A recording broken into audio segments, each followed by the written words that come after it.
A Wall Street Journal reporter says that his rights were violated when Phoenix police detained him while reporting on a story. He says that he was just doing his job as a journalist, but police say that he was trespassing. And tonight we're seeing video of part of that encounter. Team 12's Chase Golightly talked to him about his ordeal. Chase. Dion Rabouin was visiting here from New York to spend time with his family for Thanksgiving. While he was here, he decided to do some reporting, seeking comments from bank customers. But while he was at this Chase Bank location on Cactus Road near the 51, he ended up handcuffed and in the back of a police cruiser.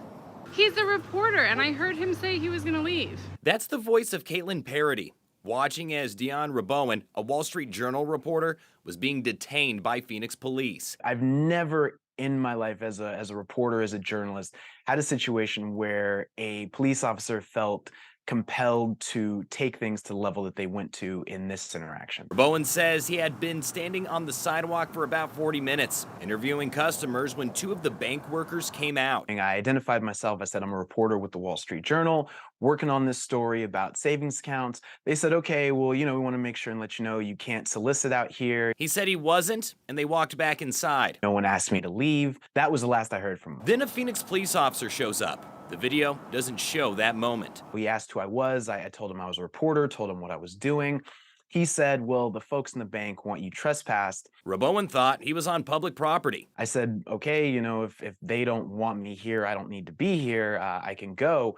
And he said, no, you can't go. You're being detained. Which is where the video picks up. I told you I would voluntarily. Rabouin heard multiple times saying this, but the officer doesn't listen. And I was just confused. I didn't understand what was happening or why it was happening. While handcuffed, the officer walks Rabouin to his cruiser. Parody, who is shooting the video, following him when the officer says to her, Doing anything wrong? You want to get arrested as well?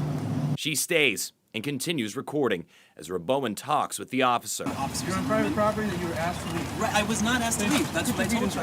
According to the police incident report from that day, the bank employee who spoke with Rabouin told police she did ask him to leave and would file charges if he didn't. Rabouin says that never happened. I felt like I was trying to de-escalate the situation, and he was continually trying to escalate the situation. Other officers arrive, telling Parody to back up. You're at least 8 feet, just like the law states. Eventually, the officers decide to let Rabouin go, telling him if he comes back, he will be arrested. I was under the very clear impression that my rights had been violated, and I wanted to file a complaint. A complaint filed with Phoenix PD that went nowhere. They said they reviewed the body cam footage. They saw nothing that presented a problem or that, warranted any further investigation or action from them. Leading to this letter sent to Phoenix Police Chief Michael Sullivan by Wall Street Journal's editor-in-chief, saying the Journal and Mr. Rabouin are still determining what further action to take in response to his detention by your officers. A police spokesperson tells 12 News the letter has been shared with its Professional Standard Bureau, who will start an administrative investigation into this situation. Rabouin says a representative with Chase Bank did call him personally to apologize for what happened.